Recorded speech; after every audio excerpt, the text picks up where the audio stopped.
dónde es, pero nunca había visto yo algo así. Yo cuando pasé por aquí no había visto esto.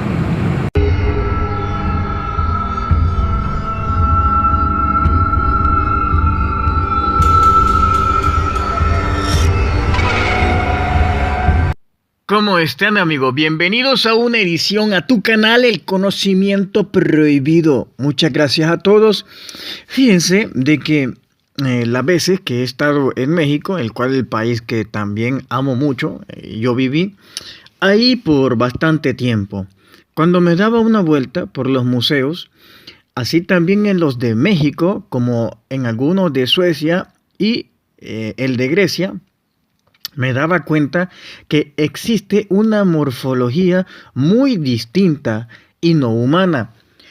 En los próximos días vamos a hacer un recorrido de algunos videos que tengo ahí, de uno cuando fui en una ciudad bajo tierra en Turquía y otra en México y en otros lados que he estado, porque vamos a hacer una comparación en donde se darán cuenta de que realmente los que construyeron esas grandes ciudades míticas, así como la que veremos a continuación, realmente tengo mis grandes sospechas que no eran humanos los que la diseñaron. Esto es allá en el Museo de Tula. Y vamos a hacer un programa especial de los gigantes de Tula. De aquí nos vamos a trasladar en esta comparación que quiero hacer, porque yo creo que es necesario que haga esto. Hace unos días, como bien sabrán, fui invitado por un grupo de nórdicos que son alrededor de 250 que habitan en una isla de Grecia y que tiene mucha relación con la Atlántida. La Atlántida se ubica exactamente detrás de las columnas de lo que sería las columnas de Hércules. Fíjense, cuando yo estuve aquí, uno de los requisitos antes de reunirme con estas personas no terrestres, uno de los requisitos fue visitar algunos lugares como el Partenón, ese que ustedes ven ahora mismo, antes y después de verlos. Y así fue como lo hice. Pero quiero resaltar que cuando iba subiendo y llegué a la cúspide, fíjense que sentí la misma energía, la misma vibración que en Teotihuacán. La verdad es que es muy difícil poder explicarles esta sensación, pero al estar ahí sentí cerrar los ojos y estar en Teotihuacán.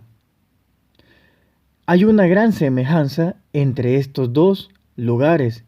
Están en lugares distintos, en continentes distintos, pero los que han tenido la oportunidad de estar en estos dos lugares, hay una energía imponente. Y a esto traigo alusión porque quienes estuvieron en Teotihuacán también estuvieron influenciando y fueron parte de los que hicieron la arquitectura y diseño del Partenón y de otras ciudades de las cuales he estado ahí y les mostraré. Y vamos a ir haciendo juntos un comparativo para deducir cuáles son las razas no terrestres que han estado acá en la Tierra. Y se darán cuenta de que hemos sido guiados hacia un lugar, en una dirección. Así que de acá, de Atenas, Grecia, nos vamos a trasladar a otro lugar, un lugar mágico que muchos ya conocen, y es Teotihuacán. Y quería hacer este paralelo porque donde están los grandes templos y las grandes ciudades, ahí son puntos energéticos que tiene la Tierra. Aquí me pasó algo muy curioso y muy similar a lo que me pasó en Teotihuacán, de lo cual vamos a trasladarnos en este momento. Fíjense, aquí estamos ya en el templo de la serpiente. La primera vez que visité Teotihuacán fue allá por el 2008. Y cuando escuchaba las explicaciones que nos daban los arqueólogos, para mí eran muy pocas serias y un poco ilógicas. Pero en el 2008 habían ya personas de las cuales, de los vendedores que están ahí, que más adelante mostraré una entrevista que la tengo ahí reservada, la tengo guardada, en donde él ya decía de que habían una ciudadela abajo de esto. Y me dijo él, pero esto no es de ahorita, esto me lo contaron, decía él, mi bisabuelo. Decía que debajo de Teotihuacán era solo como la punta del iceberg, era como la terraza de la verdadera ciudad que se encontraba abajo. Él manifestaba, esto fue en el 2008, de que abajo, muchos metros abajo, existía seres aún vivos y que muchos de los que nosotros estamos viendo ahí ahora mismo siguen existiendo, pero están bajo tierra. A mí me llamó muchísimo la atención la historia de él y no solamente la escuché ahí, la escuché en otros parques arqueológicos como por ejemplo el de Tula, Hidalgo. En Teotihuacán me encontré por lo menos, pude lograr identificar al menos unas 10 razas no terrestres que ahora son muy conocidas por nosotros, desde la raza felina, reptiliana, aviares y otros más, que los vamos a ir viendo poco a poco en otros episodios que haré de los videos que he grabado en estas grandes ciudades y hermosas. Bueno, siguiendo con lo que me decía este señor, en el 2008 decía que sus bisabuelo se había encontrado cara a cara con un reptil. El reptil, a lo que él decía, medía 1,70 m. Esta persona, si la podemos llamar así, le dijo de que lo había encontrado porque estaba sacando unas momias de sus antepasados. Hace poco se ha encontrado efectivamente que existía un túnel bajo la ciudad de la serpiente, el mismo lugar donde fue encontrado este señor con este reptil. Veamos este reporte. Así luce el túnel de 103 metros de largo que recorre las entrañas del templo de Quetzalcóatl, la serpiente emplumada, en el centro ceremonial prehispánico de Teotihuacán. El Instituto Nacional de Antropología e Historia dio a conocer los resultados de esta investigación que les ha tomado 5 años. Esta exploración, en la que han participado robots, cámaras de video, fotográfica y tecnología para diagramar el paisaje ubicado en el subsuelo, representa un parteaguas para la arqueología mexicana, según han declarado las autoridades. Este túnel es un elemento muy importante porque corresponde a las primeras etapas del desarrollo de Teotihuacán. Por tal razón nos va a permitir, y es lo que hemos venido trabajando con todos mis colaboradores, nos va a permitir entender mucho mejor cómo se estructuró la sociedad teotihuacana desde sus primeras fases, cuáles fueron los cambios que se sucedieron alrededor del año 200-250 después de Cristo, que es cuando nosotros hemos notado que algo está sucediendo o algo sucedió en Teotihuacán que llevó en primer lugar a modificar toda la traza urbana de la ciudad. El INE informó que cada vez se encuentran más cerca de corroborar la hipótesis de la posible existencia de personajes de alto rango en las 3 cámaras localizadas al final del túnel a 18 metros de profundidad. Tenemos muchas expectativas de corroborar esta hipótesis que yo planteé al inicio de la investigación, de que ahí podamos encontrar un depósito funerario. Si logramos corroborar esto, pues va a ser muy importante porque debe ser de alguien asociado a las estructuras de poder de aquella época. Y esto nos va a permitir, si lo corroboramos, si los encontramos, que podamos repensar mucho acerca del sistema de gobierno que existía en Teotihuacán. Hasta el momento la mayoría de las propuestas son hipótesis, nos hacen falta elementos para poder estructurar una explicación de cómo se estructuraba el poder en aquella época, en aquellos tiempos. En la exploración se han encontrado más de 50.000 objetos, entre los que destacan caracoles y elementos marinos procedentes del Golfo de México y el Mar Caribe, pelotas de hule, huesos de animales, piezas de madera, objetos de cerámica, cuentas de jade y hasta fragmentos de piel, posiblemente de humano. El hallazgo forma parte del proyecto Tlalocán, en el que han participado arqueólogos, ingenieros, dibujantes, biólogos, geólogos, historiadores, conservadores, antropólogos, ingenieros en mecatrónica y otros especialistas. La investigación ha destacado por el uso de tecnología de punta basada en un georradar, un escáner láser y un robot. Hemos empleado 2 robots, el primero le denominamos Tlaloc T1 y el segundo Tlaloc 2 TC.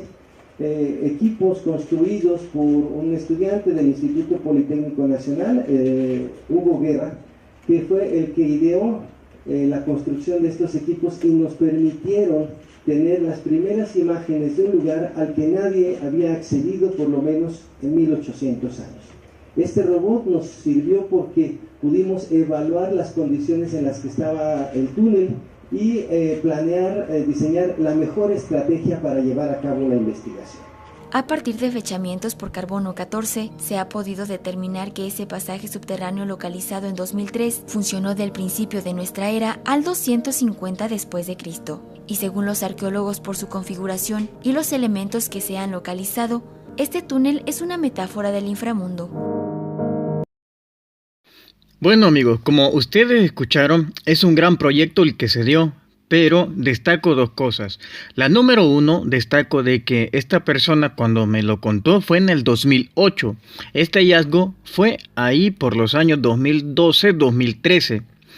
Número 2, el señor de los que vende saben una gran cantidad de historias que te cuentan del mágico Teotihuacán, que, como vuelvo a decirlo, el abuelo de la persona esta fue la que me dijo que se había encontrado un reptiliano auténtico ahí, que ahí vivía, porque él estaba sacando a sus descendientes que habían quedado en algunas tumbas. El arqueólogo también me lo confirmó. Si escuchamos al final del reportaje, dice claramente la reportera que era una réplica del inframundo. Pero, ¿será que era una réplica del inframundo espiritual o es que realmente estaban convencidos que existía la vida en la tierra interna? Es decir, cuando ustedes escuchan que ahí guardaban cosas, realmente era ese túnel porque solo han encontrado uno, pero públicamente, pero el arqueólogo con el que tuve la oportunidad de hablar decía de que era una réplica de todo lo que estaba abajo y que poco a poco se iba a dar a conocer todo esto, así como también él fue la fuente que dijo que habían encontrado una especie de reptil de más o menos 1,60 m. Ahora, la pregunta del todo es, ¿realmente encuentran estas cosas y las desaparecen cuando no encajan con la historia cotidiana, la que nos han venido diciendo? ¿Qué pasará realmente? Teotihuacán era la tierra, la ciudad donde los hombres se hacían dioses, la ciudad de los dioses. Realmente creo yo que existe un inframundo, que existe entradas a la tierra interna para no ir tan lejos en México. Ya las historias antiguas hablan de ello. Quizás los mayas probablemente no se fueron a otros lados, no se fueron y no se diseminaron en América, a lo mejor se fueron a la tierra interna. No es aventurado decirlo, ya que muchos relatos dicen que esto es real, que esto existe. Y bueno, decime vos, ¿qué opinas de esto? ¿Realmente existirá la tierra interna y esto que están descubriendo apenas sea quizás una entrada para el verdadero inframundo? ¿Cómo es que encontraron tantas cosas? Y ahí no se dijo, pero ahí, si ustedes escucharon, dijo, se encontraron pedazos de osamentas que se sospecha es humano, es decir, que ni siquiera saben. Pero como no se le ha dado seguimiento de esto, es posible que esas sean parte de lo que el arqueólogo mencionaba que eran de reptiles y que fueron sacados ellos y los introdujeron otro equipo de arqueólogos que desaparecieron todos. Pongan atención al reportaje y verán cada palabra que dice. Realmente deja muchas dudas lejos de esclarecer. Y bueno, mi nombre es Marcelo Larín y el próximo video no se lo pueden perder. Van a quedar impresionados de lo que vamos a mostrar y a informar en el próximo video. Suscríbanse a mi canal y si les quiere y de gratis. Hasta pronto.